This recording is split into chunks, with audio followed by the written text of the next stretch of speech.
রাত তখন মাত্র 10টা। মুম্বাই তখনও দৌড়ে চলেছে। এই শহরে তখনও ঘুম নামেনি। মুম্বাইয়ের ওশিওয়ারায় স্থিত একটি বিলাসবহুল অ্যাপার্টমেন্টে সেদিন সত্যনারায়ণের পুজো ছিল। সারাদিন উপোস থেকে রাতে খেতে বসেছিলেন অ্যাপার্টমেন্টটির মালকিন, আর তার স্বামী সেই সময় তাদের পোষ্যকে ঘোরাতে নিয়ে গিয়েছিলেন অ্যাপার্টমেন্টের সামনের রাস্তায়। অ্যাপার্টমেন্টে সেই মুহূর্তে মালকিন আর তাঁদের গৃহসহায়িকা ছাড়া আর কেউই ছিলেন না। এমন সময় ভারী কিছু পড়ে যাওয়ার শব্দ শুনে গৃহসহায়িকা দৌড়ে সেই দিকে যান।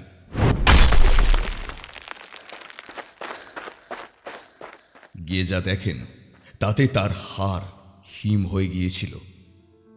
কি ঘটেছিল সেই দিন রাতে, কি দেখে ভয় পেয়ে গিয়েছিলেন গৃহসহায়িকা? আজ থেকে কিছুদিন আগে মুম্বাইয়ের বুকে ঘটে গেছে এক রোমহর্ষক ঘটনা, একটা মৃত্যু যা নাড়িয়ে দিয়েছে বলিউড থেকে বিউটি ইন্ডাস্ট্রির সকলকে। আর উঠে এসেছে একটাই প্রশ্ন, এত টাকা পয়সা থাকা সত্ত্বেও কেন বাঁচানো গেল না এই বিখ্যাত অভিনেত্রীকে?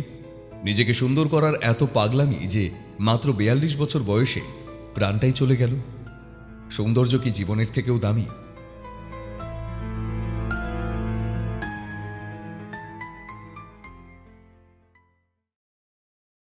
উনিশশো সালের 15ই ডিসেম্বর ভারতের গুজরাটের আহমেদাবাদে জন্মগ্রহণ করেছিলেন শেফালি জারিওয়ালা। তার বাবার নাম সতীশ জারিওয়ালা আর মা সুনিতা জারিওয়ালা। শেফালি বলিউডের পাশাপাশি কিছু ইংরেজি ফিল্মেও কাজ করেছেন। তাকে প্রথমবার 2002 সালে টিভির পর্দায় দেখা গিয়েছিল। একটি রিমেক সং কাটা লাগাতে তার মিউজিক ভিডিও এসেছিল। সেই সময় ইউটিউবের চল ছিল না, তাই টিভিতেই এইসব মিউজিক ভিডিও দেখানো হতো। এই একটা গান তাকে খ্যাতির শিখরে পৌঁছে দিয়েছিল, আর রাতারাতি শেফালি জারিওয়ালা কাটা লাগা গার্ল নামে বিখ্যাত হয়ে গিয়েছিলেন। শেফালি কালিম্পংয়ের সেন্ট জোসেফস কনভেন্ট থেকে তার স্কুল জীবনের পড়াশোনা করেছিলেন।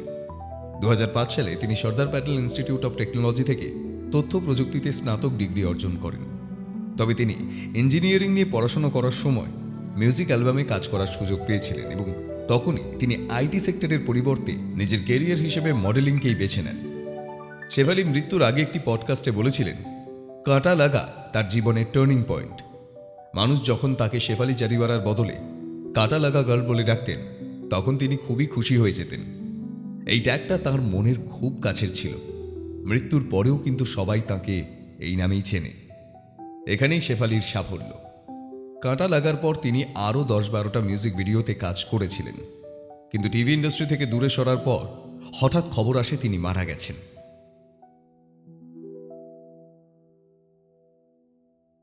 যদিও খবরটি মিথ্যে ছিল, এবারও যখন তার মৃত্যুর খবর সামনে আসে, তার ভক্তরা মন প্রাণ দিয়ে চাইছিলেন এটাও যেন মিথ্যে খবর হয়। কিন্তু এবারের খবরটা সত্যি ছিল। কিভাবে মৃত্যু হলো শেফালির, কি হয়েছিল সেদিন রাতে, এই দুটো প্রশ্ন বহু মানুষের মনে ঘোরাফেরা করছে। অনেকে তো এটাও ভেবে নিয়েছেন শেফালির স্বামী পারাসি তার হত্যা করেছেন। শেফালির মৃত্যু নিয়ে আলোচনা করার আগে তার আর পারসের সম্পর্ক নিয়ে একটু কথা বলে নেওয়া যাক। পারস শেফালির দ্বিতীয় স্বামী। 2014 সালে শেফালি আর পারসের বিয়ে হয়। তার আগে তাঁরা দীর্ঘদিন সম্পর্কে ছিলেন। বহুবার বিয়ের তারিখ ঠিক হওয়ার পরেও কোনো না কোনো কারণবশত তাদের বিয়ে ঠিক হয়ে উঠছিল না। এতে দুজনেই বেশ বিরক্ত হয়ে গিয়েছিলেন। তাই পারস একদিন শেফালিকে সারপ্রাইজ দিতে একটি মন্দিরে ডাকেন এবং সেখানেই তাঁরা বিয়ে করে নেন। বিয়ের আগ মুহূর্ত পর্যন্ত শেফালি জারিওয়ালা জানতেন না যে আজ তার বিয়ে। বিয়ে হয়ে যাওয়ার পর পারস নিজের পরিবার ও বন্ধুদের জানিয়েছেন সেই কথা। শেফালিও বিয়ের পরই তার বাবা মাকে ফোনে সবটা জানিয়েছিলেন। পারসের সঙ্গে বিয়ে হওয়ার আগে 2004 সালে সঙ্গীতশিল্পী হরমিত গুজরালের সঙ্গে তার বিয়ে হয়েছিল, আর 2009 সালে তাদের ডিভোর্স হয়ে যায়। শেফালির জীবনে পারস ছিল সব থেকে শান্তির জায়গা। তিনি বারবার বিভিন্ন পডকাস্ট ও ইন্টারভিউতে জানিয়েছিলেন পারস তাকে খুব ভালোবাসে, রানীর মতো যত্নে রাখেন তাকে। শেফালি কালার্সের বিখ্যাত রিয়েলিটি শো বিগ বসের 13তম সিজনে ওয়াইল্ড কার্ড পার্টিসিপেন্ট হিসেবে যুক্ত হয়েছিলেন। সেখানে ফ্যামিলি উইকে পারসও গিয়েছিলেন। সেখানেই স্পষ্ট হয়ে গিয়েছিল ঠিক কতটা ভালোবাসেন পারস নিজের স্ত্রীকে। একটা বাচ্চার মতো যত্নে আর আদরে রেখেছিলেন তিনি শেফালিকে। শেফালি আর পারসের কোনো সন্তান নেই। শেফালি চেয়েছিলেন কন্যা সন্তান দত্তক নিতে, আর তাতে রাজিও ছিলেন পারস। কিন্তু অনেক বছর হয়ে যাওয়ার পরেও তারা বাচ্চা দত্তক নিতে পারেননি। তবে এই নিয়ে কোনো আফসোস ছিল না তাদের, কারণ ব্যক্তিগত জীবনে খুবই সুখে ছিলেন তারা। তাদের একটি পোষ্যও রয়েছে। পারাস আর শেফালির কাছে তাদের পোষ্য সিম্বাই তাদের সন্তান। শেফালির মৃত্যুর পর একটা সন্তান তার মায়ের জন্য যেসব করে সবটাই পারাস সিম্বাকে সঙ্গে নিয়ে করেছিলেন। শেফালির মৃত্যু কিভাবে হয়েছিল এই ব্যাপারটা অনেকটাই ধোঁয়াশা। 27 জুন 2025 মারা যান শেফালি জারিওয়ালা। সেদিনই তাদের অ্যাপার্টমেন্টে সত্যনারায়ণের পুজো ছিল, সেই জন্য তিনি সারা দিন উপোস ছিলেন। আর দুপুর 12টা নাগাদ খালি পেটেই গ্লুটাথয়নের ইঞ্জেকশন নিয়েছিলেন শেফালি।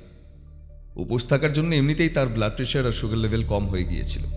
অপরদিকে গ্লুটাথয়ন নেবার কারণে ব্লাড প্রেশার আরও কমে যায় আর হার্টে প্রেশার তৈরি হয়। গ্লুটাথয়নের পাশাপাশি শেফালি আরও কিছু বিউটি ট্রিটমেন্ট ও ইঞ্জেকশন নিতেন। তাই মনে করা হচ্ছে অ্যান্টি এজিং ট্রিটমেন্টের জন্য তিনি এনএডির ইঞ্জেকশনও হয়তো নিয়েছিলেন। এই ইঞ্জেকশন হার্ট রেট কমিয়ে দেয়।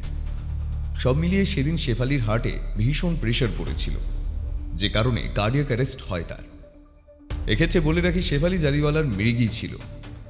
প্রথমবার 15 বছর বয়সে বোর্ড পরীক্ষার সময় তার মৃগীর অ্যাটাক হয়েছিল, যার পর দীর্ঘদিন তিনি ট্রিটমেন্টে ছিলেন।